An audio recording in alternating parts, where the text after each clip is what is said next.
Okay, we're back in business, aren't we? This is your Business Morning. Today, Monday, the 28th of November. Let's get the conversation going. We have a lot to talk about as we get the week for you unwrapped. Today, as you've heard, is the third quarter GDP. The numbers look good, 1.40%. Economic analysts surveyed by Bloomberg were predicting 1.5%. We've heard about 1%. Of course, there was a consensus that Nigeria will grow much better than the second quarter. And you saw the revision today to 0.72%. That's better than 0.55, which was the GDP numbers at the end of the second quarter of the year when we finished off in July. Right now we have the Ibrahim overall governance ranking. We didn't pass, actually. We're still below average of 50, 48.1 out of 100. Then we had inflation last week, which was lackluster. Inflation's getting sticky there. But of course, we got about 1/10% better than expected. So that's also some good news here. Then we got a whole busy week for everyone to digest. So we're going to squeeze all of this into the marketplace. And Obianuju Nsofo, who is one of the research analysts, the team at Afrinvest, is the first lady here on the program this week. Good morning. Good morning. It's good to have you. How had a nice weekend? It was fine. We had the entire inflation to chew Thursday, Friday. Then we have the third quarter GDP this morning. But just before, I will continue the conversation as to what all this means for the market. From downtown Lagos, we're getting through to Bismarck Rewani, who is an economist and the chief executive officer at Financial Derivatives Company. Mr. Rewani, thanks for joining this conversation. Thank you for having me. You are the one out of the studio, so we appreciate your executive time. A lot of data this morning and economic news to chew about. Give us your first word. First word is that 1.4 is good. I think that's higher than I anticipated. Well, it's slightly lower than consensus opinion. But more dangerous is the fact that it's all oil dependent. If you look at all the other variables, everything was negative apart from electricity. So we are more oil dependent than ever now, and that's going. And if OPEC is to enforce its compliance rate of 1.8 on us, it therefore means that in the fourth quarter we're going to see a reduction in oil production. That is the danger we're in at this point. We are vulnerable to exogenous shocks, and this has pointed it out. And this seems to be a little bit in line with the last Moody's ratings that we got about how vulnerable we are to these exogenous, if you call it, issues. Yes, it is. But let's go back a little bit. Inflation at 15.91, cumulative inflation reduction this year is about 2.8%, which is excellent news for us.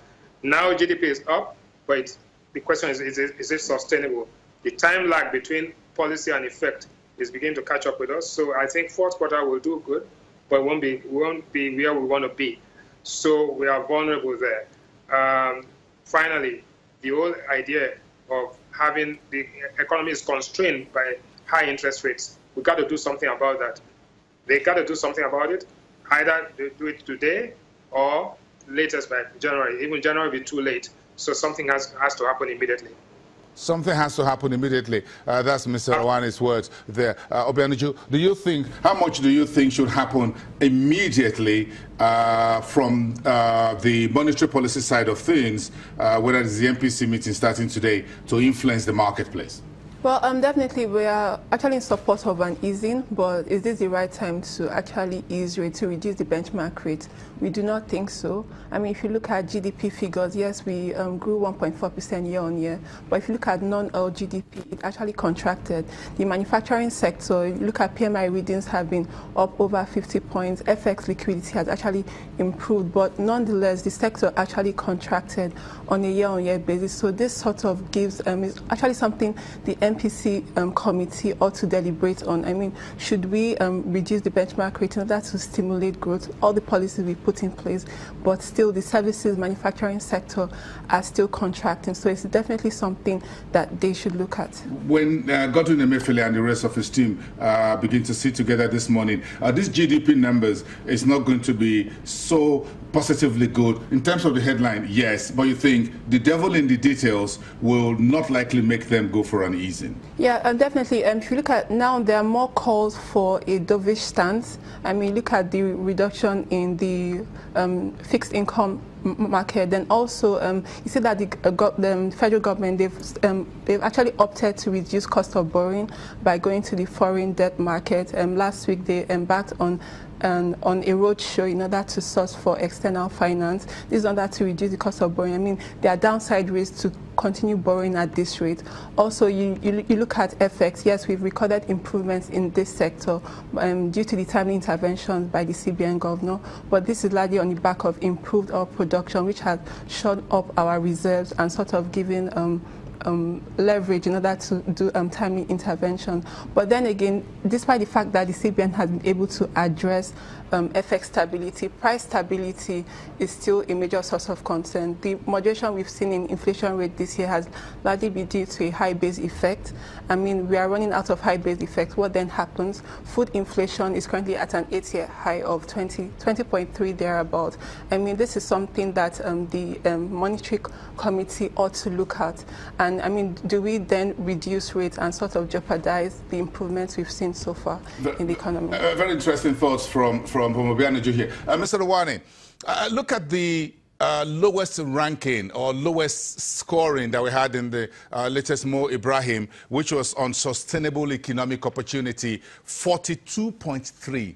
That is really, that's not good. No, it's not good. But let me first respond to the lady's point on interest rates.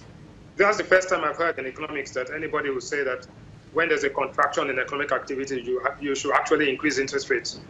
Of all the factors there, of all the variables, every one of them was negative. What do you do when you have negative growth?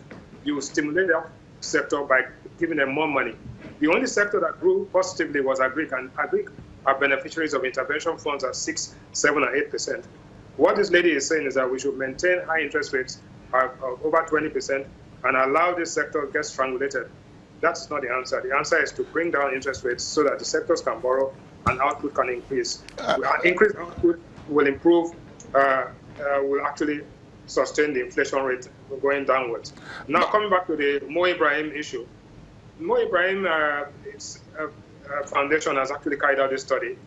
We have performed suboptimally in terms of economic opportunity. But the truth is that we are doing better because in the area of governance, in the area of security, and the area of accountability,